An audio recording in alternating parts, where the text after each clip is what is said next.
Square One DSM is an initiative of the Greater Des Moines Partnership that mentors, connects, and enhances the potential for success for entrepreneurs in Greater Des Moines. So without further ado, I'd like to introduce Stephen Brockshus. Brockshus. I ruined your name every time. I'm terrible with names. Stephen, welcome. Yeah, great to be here. So to start out, if you would, and for those in the audience who haven't been here before, I will open up for audience questions here in just a little bit, so we think about the questions you want to ask. But to start out, I'd like you to just tell people what it is your product does, what's the name of the product, what does it do, and the company. Let's do that. Yeah, great. Well, my business is called Terva, and we do several different things, but all in essence, we're building a nationwide database of farmland sale transactions. And when we have that nationwide database, there's a lot of really cool opportunities that open up when that data is accessible. Around data analysis for farmland appraisers, helping them, find farmland comps a lot quicker, more easily, for farmland investors to prospect farmland. So it's all around having access to information, which can save time. On the other side, which is really intriguing, is an online marketplace for farmland real estate. So when you have all this data in one easy to access and see place, you make that buying experience really easy when you have all the listings, all the auctions in one location. So we're testing this winter actually to see if there's landowners who will, for sale by owner, post their land online to find potential buyers as well. And so really it's a time savings on the farmland data side of things, being able to analyze farmland sales in a way that never before is possible, and making those connections happen online for agricultural real estate. So the problem is an interesting problem, and it's one that to me has been around a long time. What made you pursue it? And why are you the first one to do this? Or are you the first one? Yeah, well, I grew up on a fifth-generation family dairy farm in northwest Iowa. So I grew up milking cows every single weekend, feeding calves after school, before supper. If the calves didn't eat, we didn't eat, and going to land sales with my family. And so really that idea came from going to several land sales with my father. And I'm the pestering kid in the back room asking questions like, who's in the room? Why is it selling for this much? Who's bidding? Like, is it worth this much? And so I'm asking questions and questions. So he told me to go talk to our broker, who's a little bit more knowledgeable in the farmland side. And that's kind of where I got started, and realized that having access to information is something that as a potential buyer, our family was looking for. But then talking to our broker, he said, well, he spends a lot of time researching the farmland market, trying to understand this information, pulling together numerous different databases. And so that's kind of where it all started and stemmed from. And then around that same time, or maybe a little bit after, I was actually on an agricultural tour in Japan. And we were with Embassy, we were traveling around visiting rice farmers and visiting different business folks. And one comment that he said, the Embassy person, said that there's about 1 million acres of farmland in Japan that sits fallow. Because back in the day, the government had taken all of the land, split up between all of the people in the country, and a lot of them had moved to the city, and they didn't know what to do with it. So there's hectares and parcels of land just sitting there, not being used for anything.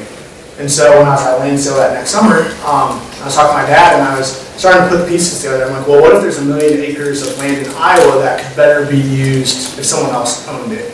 So the initial idea was really more of an information or farm swap. So if our farm's here, and our neighbor lives 15 miles away, but we own land by him and he owns land by us, it'd be a lot more efficient if we were able to swap our land and know to make those connections.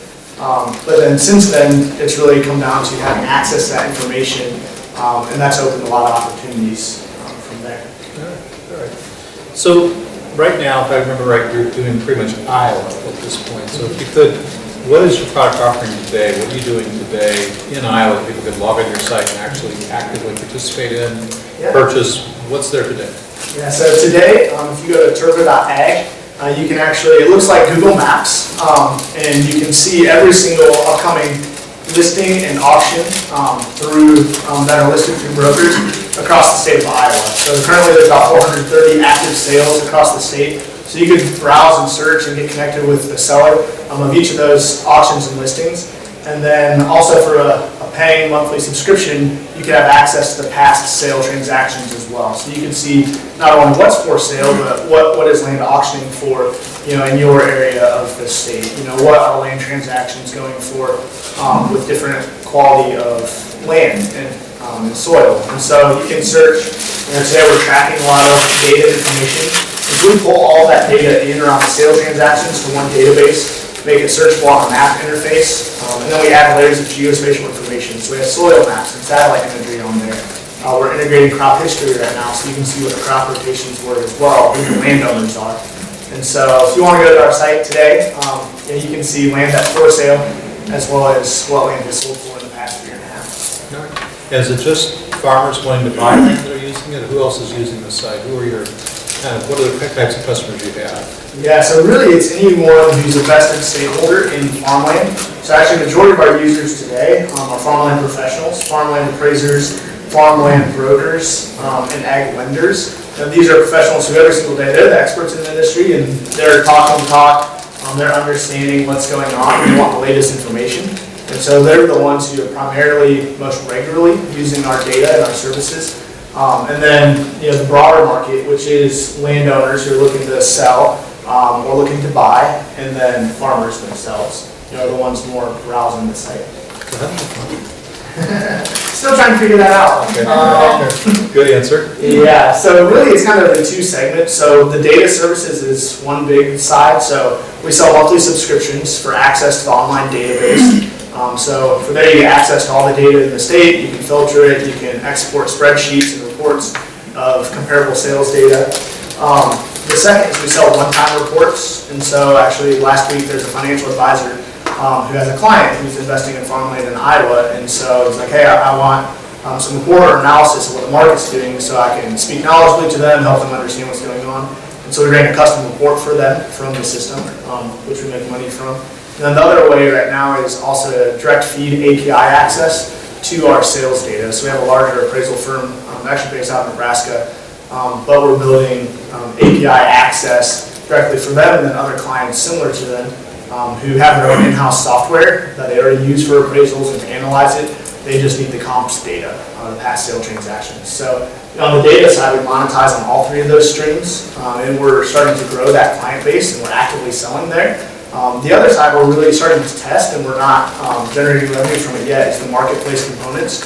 So we're currently signing up farmland brokers who are interested in advertising their brand, their service, getting lead generation from our website. Since it is kind of a Zillow model, we see different agents and, different companies on there. And so, we're signing those clients up now. And the second side of it is those for sale by owner or private treaty individuals. I actually just talked with two landowners this morning. We're both selling their land. They've already decided that they don't want to use a broker. They're going to do it on their own. And so, we're not necessarily competing with brokers in that respect. We're really competing with an ad in the local newspaper. And so they see us having some more professionalism around it, having some data and some soil maps and analysis of the property, but really being able to market and advertise online for them.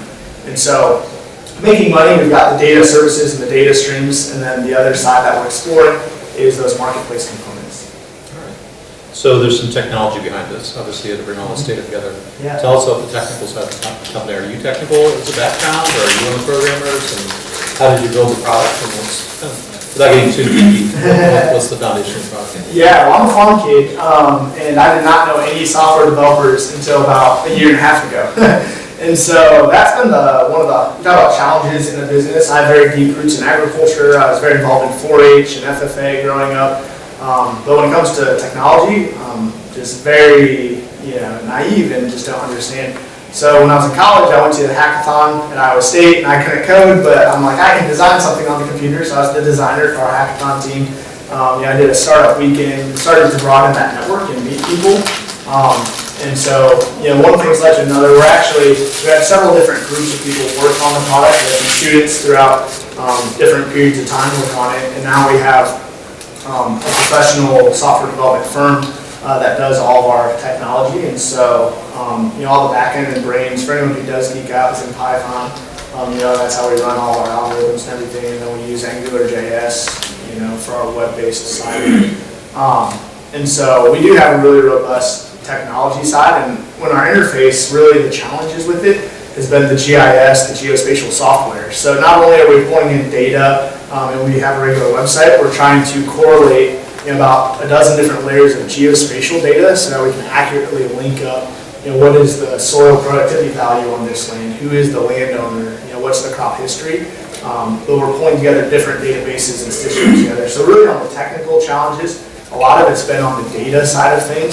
And then the next component has been, since the main delivery is through the web, in different parts of Iowa and where our clients are, high-speed internet access is a challenge. And so we've actually had to change some of our infrastructure on the website so that our load times aren't astronomically long in areas that have slower internet as well.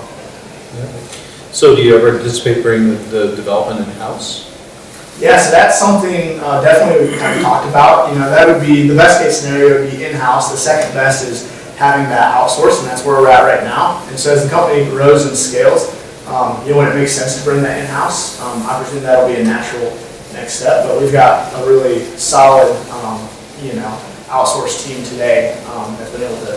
It's a hard decision to go outsource versus insource, and the harder it is to find programmers, the harder that decision gets. Or maybe the easier decision gets to go outsource. Yeah. Without getting too much of that. So where to next? What's the next 12 months look like for you? Are you raising money? Have you financed this yourself? First of all, tell us a bit about how you do this. Financially, how do you make that work? Yeah, so up until just a couple months ago, we've been bootstrapped entirely, and so it's founder dollars in. So I've got some co-founders, so I put money in, they put money in, and then we were able to receive some grants and awards throughout college.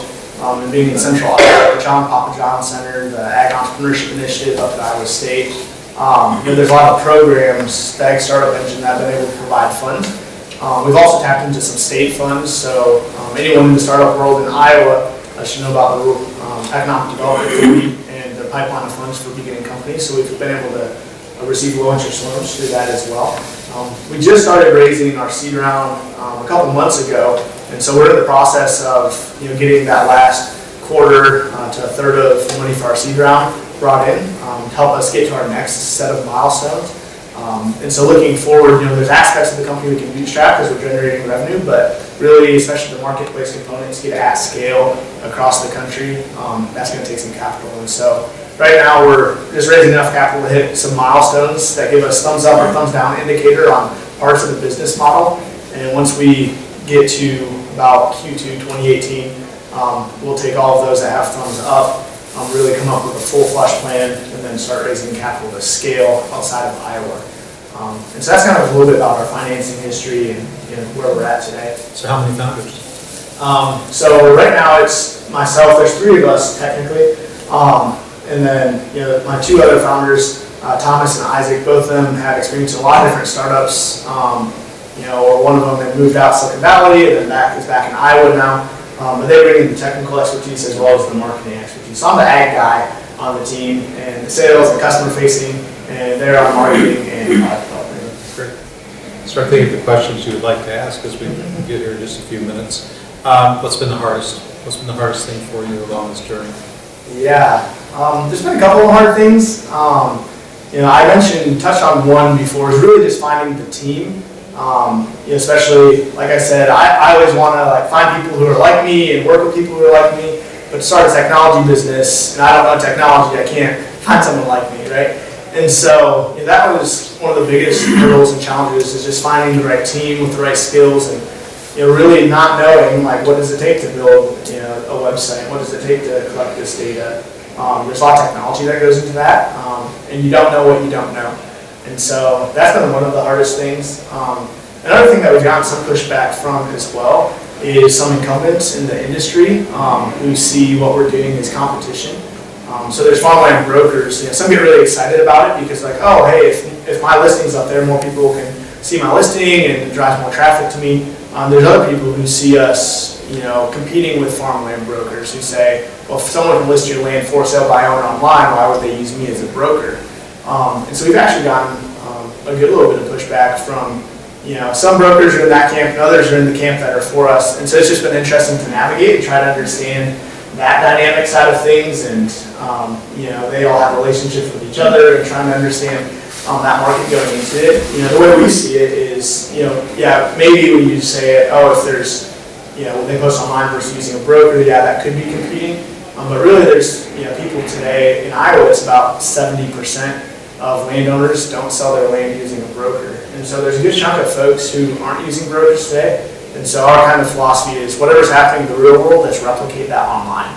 And And so there's a portion that are using brokers and auctioneers for auctions and listings, and then there's a portion that are doing it by themselves. So let's take that and mirror it online and provide opportunities for everyone in there. And so that's kind of a challenge. We're still working through that. Anything that has potential to disrupt or shift kind of the basis of an industry, you're going to get pushed back as well. Is most of the data you're pulling in public data? Yeah, 100% of it's public data. Interesting. Yeah, so, and that's the other thing, people are like, what's your competitive advantage or what's proprietary, right? Being a software company, there's very difficult to, trademark or to get a patent on anything. You can trademark and copyright everything, which we do. But really, a huge advantage that we provide is this data, it's all in different individuals, you imagine like repositories or buckets. And so you've got one bucket that has soil data, one that has crop history, one that has land ownership. Then you have one bucket in every single county that has the sales data. So you have 99 of those. And then you've got 250 websites of farmland brokers that have active listings. So, I mean, all in all, there's like 350 buckets. And we're pulling from every single one of them on a weekly basis in an automated fashion, stitching them together and presenting it in an easy-to-use format. And so, someone to come along and just do that, well, there's a huge learning curve and then an automation curve, to be able to take 350 separate repositories that are in all different formats and pull them. So you're really you're doing the role of data aggregator. Absolutely. You're aggregating the data. Mm-hmm. Well, let's open up. What questions do you have? Yes, back there. It sounds like your idea was inspired when you were, abroad in Japan. Do you see yourself growing not only domestically but internationalizing as well? Yeah, most definitely. We've had a lot of conversations with folks about Canada as well as Brazil, other kind of key there's key agricultural spots in those countries. And so we've definitely had talks about access to information for other countries too. Yeah. Yes. So I just wondering about the marketplace side of things. So with pricing, how the farmland is priced. In other marketplaces, for example, in accommodation, it's totally different, but it's based on supply and demand and where it is, what type of season it is, the price can change. So do you see where your software could potentially be used as a dynamic pricing mechanism so that farmers can get the best price for their properties? So the question is, do you see it evolving to the point where it's more of a dynamic pricing model where it's generating a better price for the seller? Yeah. Is that fair? Yeah, so we talk a lot about the analysis of farmland. One thing that we don't see ourselves doing is providing an estimate saying, here's what this property is worth. There's been other programs and services that have tried that, and because they haven't been accurate, then they lose the trust of their clients. They cause a lot of issues. We do see ourselves potentially, especially down the road, providing more helpful tools for people to understand what a property might be worth itself. When land sells, it's really interesting because there's a lot of variables. It depends on who you are. If you're a farmland investor, you're looking at what am I paying for it, what are the taxes on it, and what can I cash rent at so I can get a cap rate return every single year. If you're a farmer, there's a property that just sold up in O'Brien or Sioux County up in Northwest Iowa. It sold for like $17,000 an acre. Well, it wasn't an investor-minded individual. It was two neighbors next to that property. The family had used to been in one of their, or the land had been in one of their families, and they were going back and forth. It was neighbor. They bid it up to $17,000 an acre. And so, those type of things, it's really hard to account for on the financial side. But I think more and more we see trends of the landowner being separated from who actually farms the land, and there's this whole ecosystem or this whole portfolio investment mindset coming around the farmland real estate side of things. And so I think in the future there'll be more land like that is rented back to farmers, or a lease buyback sort of program. But they're going to be very financially savvy in understanding it. So there are different data tools or sets that we do see ourselves being able to provide in that arena. Do most properties get sold on auction then? So when you look at farmland itself, there's a couple different chunks. So you have a chunk of land that's sold, they call it not arm's length, which means it's sold to a previous tenant, it's sold to maybe a neighbor or a family member, someone where that property wouldn't receive fair market value because there's a prior relationship.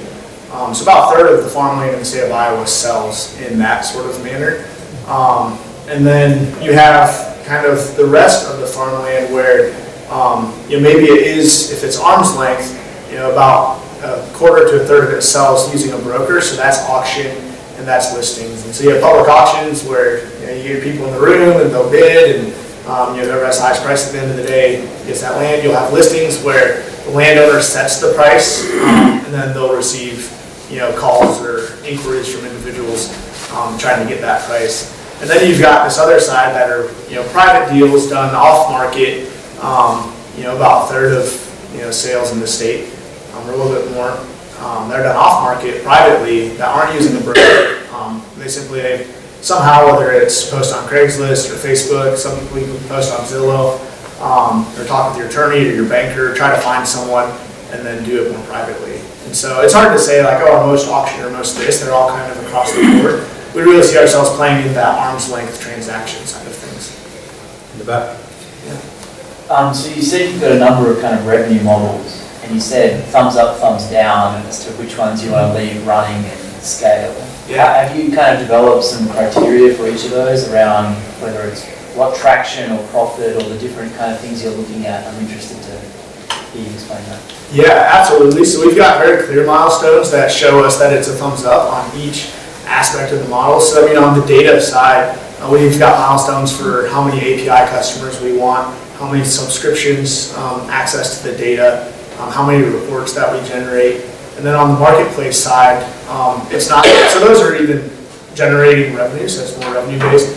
On the marketplace side, we have two sides that aren't necessarily as revenue based, but really numbers based. And so we have, about 10% of the farmland brokers in the state we want signed up for advertising services.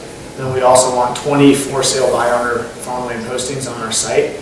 And when we hit those numbers, it might not sound like a whole lot on both those, but they're just early indicators saying this is viable. And really on the for sale by owner, when we look at the largest farmland brokerage firms in the state, if we have 20 FSBO posts on the site, that puts us in the top 10,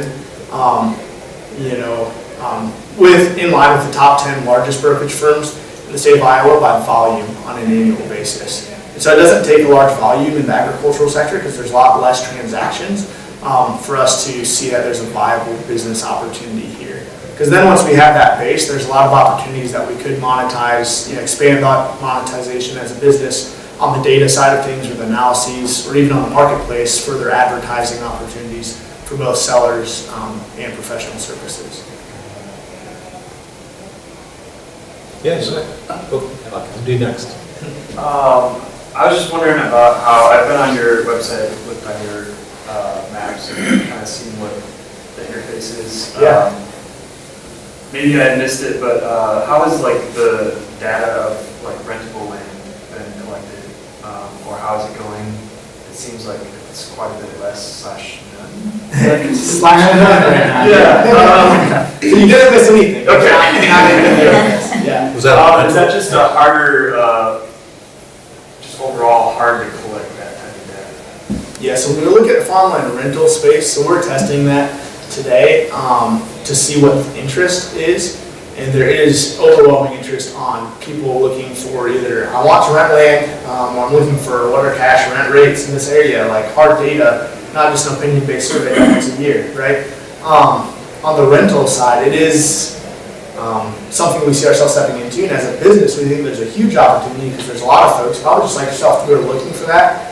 On our pipeline to get to, it's later down the pipeline because access to that data is very difficult to get, right? Because for all the sales, it's on public record, we can pull it from different sources. When it comes to what's land being cash rented for, that's privately held. And so we're playing with some different ideas to try to get some of that data in incentivized ways for landowners or farmers to indicate what that is. We do track auctions today, and so one of the questions that we ask auctioneers is what do you think this land will rent for? And so we don't have any of that data publicly available, and some auctioneers will give us that information, some don't. But we're starting to get ranges for areas of the state, and all of it, trying to correlate it back to that property and that property type. So that's a difficult spot to get into, but there's a lot of interest around it, and we see there being a huge opportunity in the future. And so kind of our pipeline is sales data, figure out the sales marketplace, then rental data, figure out the rental marketplace. So in that order. You have a question? It seems to me like amount of transaction in auctions has increased in the last few years. Obviously, the land has went up, so people are motivated to try it, and auctions have been working. And there was a time you could have an auction, you might not get the property sold. You wouldn't get, you'd either on a minimum or something. Yeah. Do you have any idea or any figures on how much that's increased and what, how that's affected your market? Yeah, so when we look at actual land values themselves, over the past year and a half, so actually the report we put together over this weekend was solely analyzing farmland auctions, and so we see an upward trend in the past year and a half all across the board on farmland auctions, specifically farmland that's 85% tillable or greater, so majority, tillable land. You do see a premium on land that's high to medium quality, so anything above 60 CSR2 will bring more of a premium. So we do some correlations so there's a soil analysis productivity index called CSR2. And so based on the CSR2, we're trying to understand the land better. We're not farmland appraisers, and we don't call ourselves appraisers, so all of our analysis are just from the raw data themselves. But we are seeing, land is still going up, and we even see up in Northwest Iowa, like I said, land has gone up even more so than every other crop reporting district in the state in the past 6 months as well. I think like up there, the land that's there is in strong hands. It is. If I come up there with my Polk County license plate or Dallas, it's a little harder for me to even get their attention. Yeah. No Well, matter what's how much really money I have. Well, you bring up a good point, Tom, about, people that are outside of if you will, a neighborhood, county, whatever, being able to buy. In a lot of cases, it was to a few people's interest to make sure you didn't get in. Yeah. One of the things this tool does, if you start thinking about it, is it equalizes the footing of everybody, at least knowing what is it selling for, what's selling, what's for sale. And I think, especially when you think about people like, I inherited a farm from my father when he passed away, and had my brothers and I wanted to sell it, we aren't tied to the neighbors, right? We just want to maximize our value and sell the land. And so I think it actually opened, in my mind, it opens up for these absent or non-resident farmers, what do you call them? Absentee landowners, a much stronger way to get the right money out of your property versus getting restricted by the good old boy broker and the good old boy farmers around the broker who control, and that happened in Butler County where we were too. It opens that door up in a way. Well, is that true? I mean, obviously, I think that's absolutely true, and I think you also see, like in Northwest Iowa where I'm from, there's been a few more transactions actually this last quarter, but before that, there's not much land that's moving at all, as you see. Whereas you get down to southern Iowa, and it is lower quality land, then you find a lot more transactions occurring on a regular basis. And I mean, directly to Mike's point, I really do think in the future more people will be looking at land through a very financial lens and more of an investor mindset sort of lens. I mean, we've got people who use our site who are dentists and doctors who own 2 or 3 parcels of land, and they want to get in, and they're very financially savvy, but they're also not tied geospatially where that land is. And so when you separate that, you have that purely kind of financial look at it. You can really see if it's fair market value, is it going to give me my returns that I'm looking for? You have a fair price for both me as a landowner and the farmer that I'll be renting it to. Is there something fair? And they're not looking to hose one party over the other. It's what's that value that is fair. And before today, it's really hard for a landowner without paying an appraiser or a broker for the professional services to understand that information. So where are you going next? I mean, you're in Iowa now. You're doing well. From what I can tell here, you've got a lot of it on there. When and where do you go to another state? Yeah, so right now we're in talks with several different folks for potential partnerships to help us expand our services to other key ag states, and so it's other states mainly throughout the Midwest, and then as you branch out from there, to other states that have a large percentage of agricultural property. One challenge as we do scale is some states have non-disclosure laws where they don't publicly disclose what land is sold for, and so those are states. Obviously, that would be towards the bottom of the list that we provide. Kansas, Missouri. I don't know if anybody saw that. It came out recently in the news that Kansas, as a government, from local all the way up through state, is the most secretive state in the nation right now. They, by rule, no one knows, no one gets to know anything. And it's no statement on Kansas, it's just, you think about it as business people, and I think about entrepreneurs who are accessing publicly available data and creating valuable products, and you have some states saying, oh no, nobody can know any of this stuff, and it's locked up. So thankfully, our state is very open about data. Yeah. So anyway.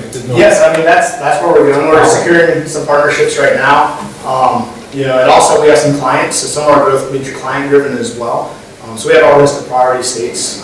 Like I said, we've got a couple of larger farmland investment companies, appraisal companies, the appraisal company, they do appraisals in 20 different states. And so, we could very quickly help them get those states up and running, and that could very quickly, expand our footprint as well. And so it's kind of some bootstrap client driven as well as partnerships. And then that third component, mid 2018, we'll be raising, seeking further capital to expand as well. How's fundraising going? Fundraising is fun, right? Yeah. I've never heard it called fun. That's the first time I've ever said that. Yeah, no, it's been going well. Most of our investors that bought in are angel investors, and also non-institutional, or it's not really something that they typically do on a regular basis.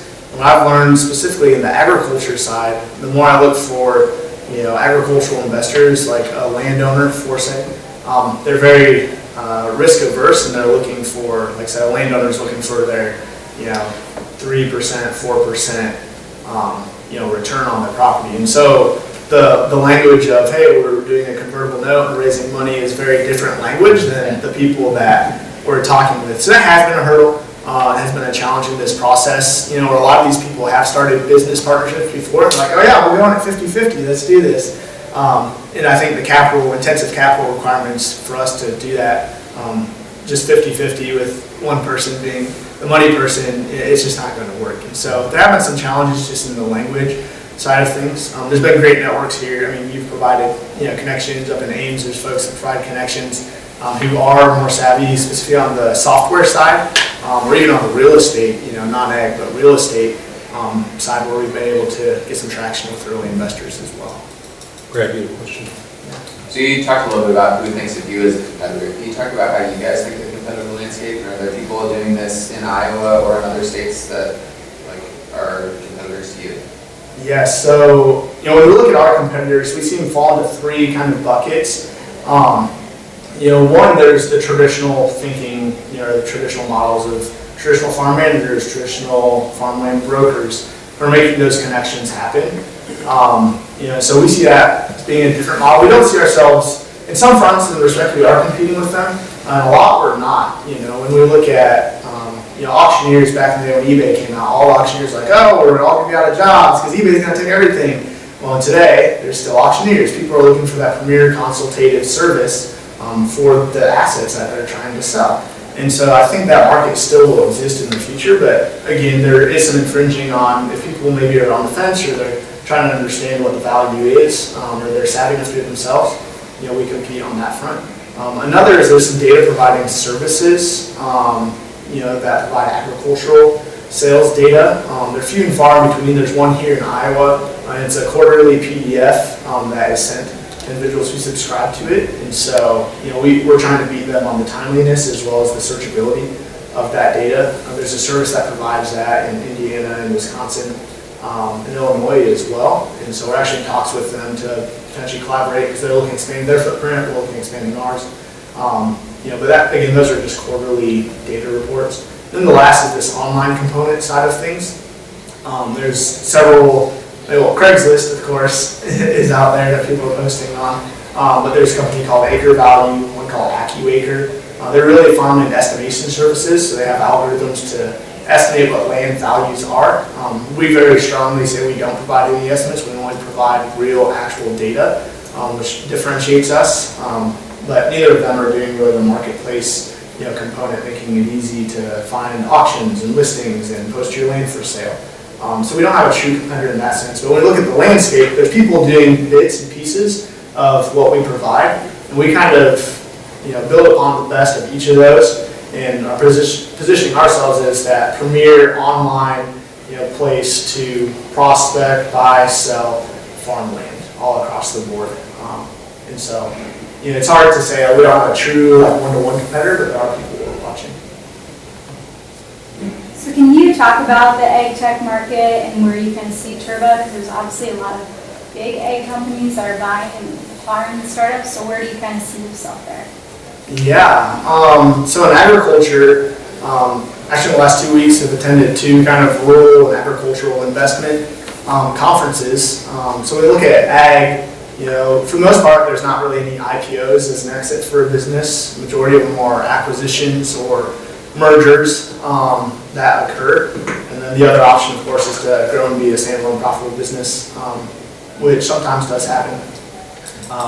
When we look at this space and where we fit, the most likely opportunity for our type of business would probably be an acquisition. And I honestly don't know if that would be an ag company or not. So there's some like data companies like a CoStar or an Xceligent who are collecting data for commercial real estate.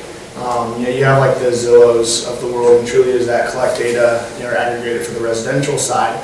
And so, I think maybe we fall into that bucket, and then there are seed companies that acquire other startups as well to help broaden out their digital ag portfolio or get access to more data for predictive analytics for farm productivity. And so that could be a potential opportunity for us down the road as well.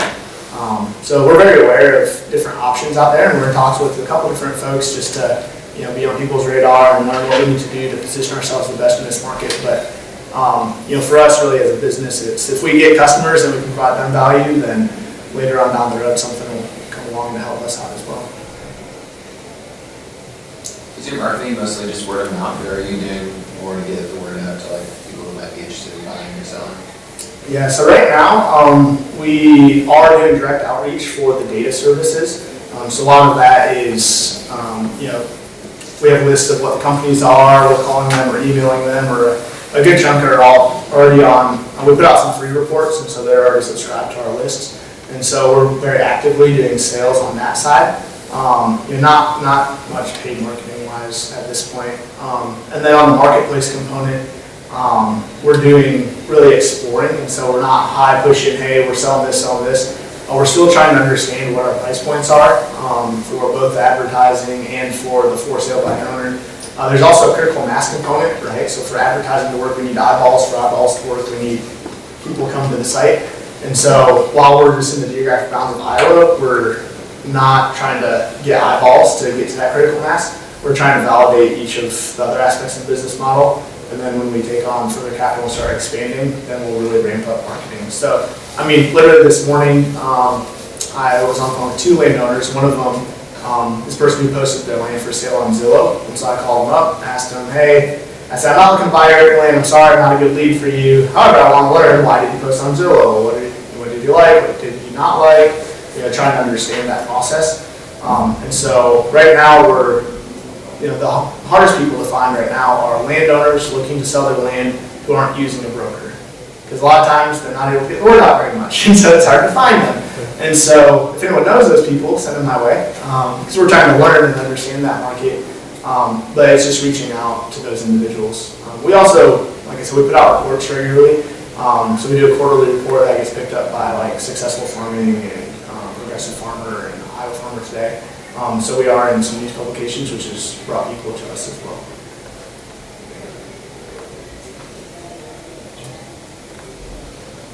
Any other questions? I'll ask a question. Yeah. So what did that guy say why he posted that farm on Zillow? He said he figured he could do it himself, and he didn't think it's a smaller property. Well, it's 13 acres. Okay, I got it. It was in CRP previously, and so he's like, he didn't really see a need for a broker. Okay. He did say, which was interesting, a little bit on the market discovery, he said he had posted in the local newspaper about a year ago, got some interest, but no one at the price point that he was looking for. And so his wife the other day, last week, said, well, why don't you post it on Zillow? And he's like, I never thought of that. So he posted it on Zillow. He's been getting some phone calls. But again, for him, it's kind of 2 sides. It's one, getting the word out, but obviously there's an issue with his price point, given the type of property, just because he doesn't know what CRP land is selling for down in East Iowa. And so, both those components are things that he's very intrigued about what we provide. is he gets some price points and some information to help him come up with a little bit better listing price. And then he said, more eyeballs, the better. And so he's all, thumbs up, green light, go, and we're start having for sale by owner posts. He's like, I want to be on there because if I get more eyeballs and more leads, get some more options of people to buy. Question for you. You've been here in Des Moines, you've been up in Ames. What's the ecosystem been like for you? What do you think of the startup ecosystem, the entrepreneurial ecosystem? Yeah, so I just kind of stumbled into the ecosystem a couple years ago. I didn't really know what an entrepreneur was. I'd taken a year off college, and your four previous generations were entrepreneurs. I know, on the farm, I guess that's what they're called, They right? are, Yeah, they're just stubborn people who want to do their own thing, Which I probably fall in that category as well, stubborn farm kid. But, I was literally on campus, and I knew I wanted an internship with a business owner because at the end of the year I took off of school. I met a lot of business owners, and I was really intrigued with their mindset, their passions, how they feel like they're able to do what they love, and they're able to influence that and create impact, by creating systems. And so I walked into this ag entrepreneurship initiative office on Iowa State's campus, and I'm like, entrepreneur, I think that's a business owner. So I'm like, hey, I'm looking for an internship with a business owner where I can work with the business owner. Don't really care what it is. And so I got an internship with a startup that summer where I worked right alongside the business owner all summer as he was trying to start his business. And so that was kind of my first indoctrination to it. And through that, got connected with Papa John Center. I read probably a dozen books that summer all about entrepreneurship and businesses and how to start that. But then since then, it's pretty crazy. Being up in Ames, like in the past 2 years, it feels like 3 or 4 programs have started. Like the Ag Entrepreneurship Initiative has really ramped up. There's the Ag Startup Engine, which is the funding pool for ag companies. There's the Startup Factory that helps companies kind of technology transfer, students take technology from the university, get that started. There's startup weekends going on, and so I feel like, I wasn't really aware of it before, but it felt like there wasn't much going on, and literally the past year and a half, 2 years, just boom, there's all these opportunities. And then down here in Des Moines, now there's the Ag Tech Accelerator. There's a lot of programs and venture school, like things going on. And so I don't know, I just kind of lucked into it, and then everything started picking up, and now it's like everyone's running towards it. I think, talking about the ecosystem as a whole, I think it's great to have a lot of activity, especially in central Iowa, especially when those programs can collaborate and work together. I've been a part of venture school, I've been a part of the Ag Startup Engine, and part of the Papa John Centers.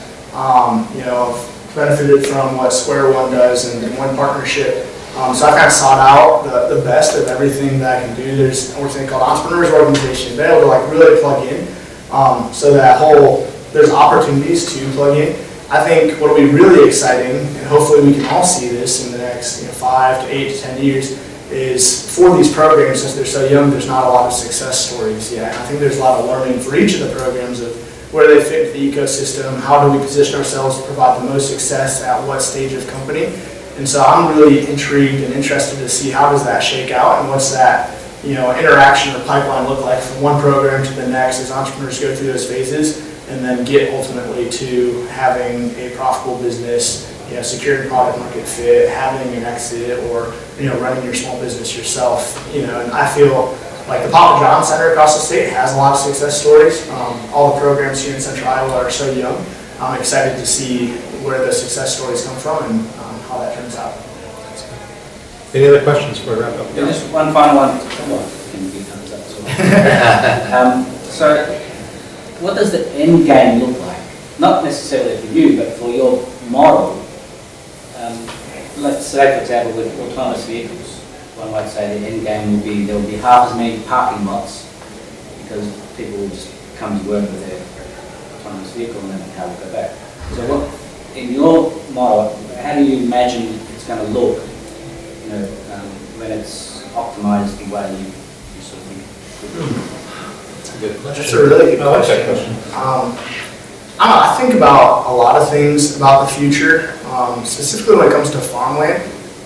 So there's a lot of talk in agriculture circles about people being aware of where their farm or where their food comes from, and the farmers really playing to the market and say, where's the demand? What does that look like? You haven't really seen that trickle down necessarily to the land itself. I think end game number one, when all the information about every acre in the world and how stuff is produced is available, there's a lot of opportunities that arise. And I think at some point, there'll probably be a way for people to, I don't know if it's through some sort of a blockchain cryptocurrency method, but instead of one person owning 1,000 acres of land, it might be 1,000 people owning 10 acres of land, and through a sort of distributed network, putting their investment dollars in the type of production they want. So for example, if you're looking at, I'm an advocate for organically produced crops and whatnot, that anyone in the world could invest in organic farmland and ensure that that property is forever funded to be held in organic property. Or if there's people who are really for new biotechnology and advancing those types of sciences, they could forever invest in land that perpetually is able to be funded like that. I think that only becomes possible when there's information available about the land, and when people have a method or a means to have a lower barrier to entry, which I think blockchain and crypto can offer. So like a democratized stock market for. Yeah, I think something like that. And again, in a utopia in the future, I think the owners of the land and the landowners of the land and the farmers of the land will be different people. And so when you just extrapolate that out to the mecca of what it could be, I think more people being involved and engaged with farmland would be great, because there's been a huge distancing of that in the last 100 years. A lot less people make a living off the land, a lot less people are tied to it. And if technology can tie you to the land, even if it's financially, but if you can pull up on your phone or whatever it is in 100 years, your virtual reality brain or whatever, plug in and see, hey, this is the land I own, and I know that it's producing the type of crops or commodities that I personally want to vote for. That's going on in the solar industry right now, where you can buy a very small share of a solar farm, and so that you can contribute. A lot of people are in apartments that don't own their own place and can't have their own solar. Will buy into a solar farm, so they are helping more power be generated in a greener way and getting a return on it, which is kind of interesting. All right. Well, Steve, thank you very much. I really appreciate you coming. Thank you.